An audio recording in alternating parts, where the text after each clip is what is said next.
What's up, YouTube? I would try to make this quick. This is my first time doing this. I got to this part and I thought, you know what? I looked before I started doing this. There's no videos on YouTube. It's kind of common sense. It's not that hard, but if all your bolts are rusted like mine are, it'll be very hard. I've probably spent 6 hours on this so far, just getting to this point to get the electronic motor off and both sides of this coupler, or the quick attach pieces, whatever you want to call them. But I'll go over this in a more concise version, so that way it'll be quick.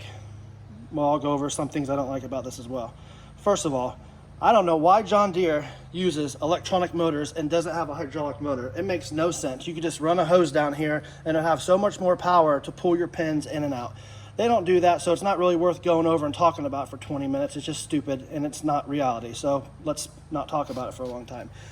So other than having an electronic motor on here, which is not very smart in my opinion, they also have the wires come down here, and the wire actually goes down underneath of your bar down here. And this is what happens. You get that caught on stick. I fixed this 2 or 3 times. This will get caught on a stick.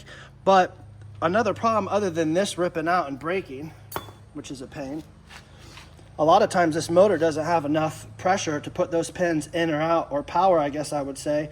And I know a lot of people say like, oh, well, grease your fittings, you wouldn't have that problem. That is not true on these. I have a 317 and a 325. The 325 doesn't have greasable pins, and I've never had a problem with it. I've had that for 2 years. I've had this for 3 years. Ever since having this about probably 2 months in, it doesn't matter how many times you grease this, it is nonstop, always going to give you a problem. I have probably 10 buddies that have these, and they all deal with the same issue. And they said, dude, just switch to the manual couplers and you'll be much happier. So I had to use a torch to get this puppy off of here. Now this was on here. You could move this back and forth in here a little bit, but it was rusted inside. Same way for this side. I just used a Sawzall. Anyways, enough talking about that. But anyways, so to take this out of here, first of all, you got this pin right here. Move over there. You got this pin. It can only hit out this way. I'll show you. This pin's got a little notch on there. You cannot hit it that way. So you take your pin out of there, your circlip out of there, and then you hit it out this way. This was completely rusted inside of here. Now, once I've heated it up for 30 minutes and hit it out, I clean this up with a wire brush and the grinder. It should be ready to go back in. So, let me show you how to do this real quick. And I'm actually doing this for the first time as well. But I pretty much have a good idea of how it's gonna go. First of all, when you start taking this out of there, you take that red piece off of there. There's another bolt that holds the bottom of it that goes in like this. That is a perfect size for number 6 Allen head. So we'll save that. But after you take that off, you have to take this little moon-shaped piece and switch it upside down in order to work for the manual couplers. This is for electronic. You have to switch it the other way for the manual couplers. Well, there's a 17mm bolt in there, 17mm head. You have to take that out of there. You can't take it out like that because it hits right here. So what I know is going to work is, and also, this sounds stupid, I've already figured this out. I haven't taken it out yet, but I've moved it and it works. You have to use the wrong side coupler to push down on this to get your pin to pop out of the bottom in order to take this bolt back here out of the back. So, you cannot use the correct piece. So I'm gonna do, let's put that up in there. You can see that. I got it in there for now. Try to move this a little bit. Got in there for now. Now I'll be able to push down. And after pushing down, I don't know if you can see this or not. Yeah, you can, it's right here. Now, you should be able to unscrew this piece. There we go, perfect. I hadn't done that before, but I unscrewed it to a certain point. See what I'm saying? If you unscrew it right here, it'll hit and can't come out. So let me get that piece in there. Let me switch it around. I'll be right back. Okay, I got the other side done. It was an absolute nightmare. And I wouldn't say this is 100% the right way to do this, but it's how I got it out. To get this moon-shaped piece that sits in there and goes up to your arm to push these in and out, or lever, I had to cut.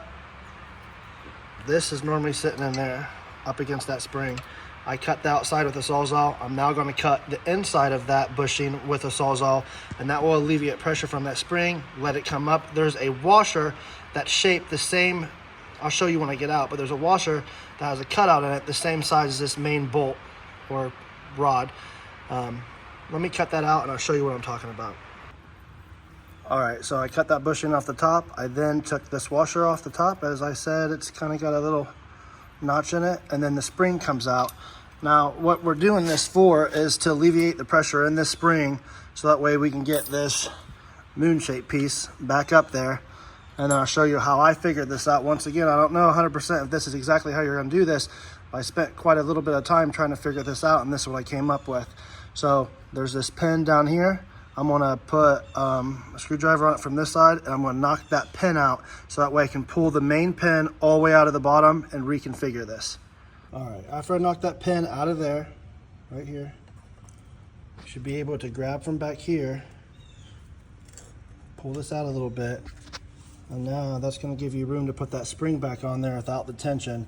Then you're gonna put this puppy in there like this. It was like this. You're gonna put it in there like this to connect to this arm, and you should be able to do that all right here. So I'll do that and then be right back. Okay, so what I had to do is put this spring back in there, keep your rod in there, washer on both sides, take this puppy and have it kind of angled like this over in here with this arm open.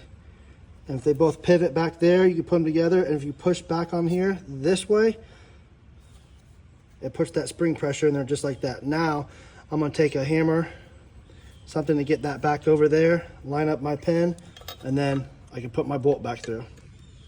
Okay, so I put this pin back in. I, for now, just got the bolt started that holds this on. It's just sitting there. And what I did to relieve the pressure on this spring, oops, hold on. I actually used the jack to jack this up to get my hole. And then we'll just beat this pin back in. So let me do that. All right, and here would be the last step. So all that work just to flip this from going this, well, normally it went this way. You gotta flip it that way, so that way it fits inside this groove and will actually open. So you put that back on there. Got your nut on the bottom. That's actually threaded right there, so that's how that fits, that bolt. Put your cotter pin in up here. Still gotta move that around. But yeah, there she goes. Grease those. I'll grease them in a second, but good to go. And honestly, that was kind of a pain, really. It took me quite a while. It wouldn't took me nearly as long if I knew what I was doing and if these pins weren't seized. But this, I guess the last step for this would be taking this off and just capping the electrical end so that way it doesn't get water and ends up corroding something else. But there you go. Hopefully this might have helped somebody out, and good luck on it.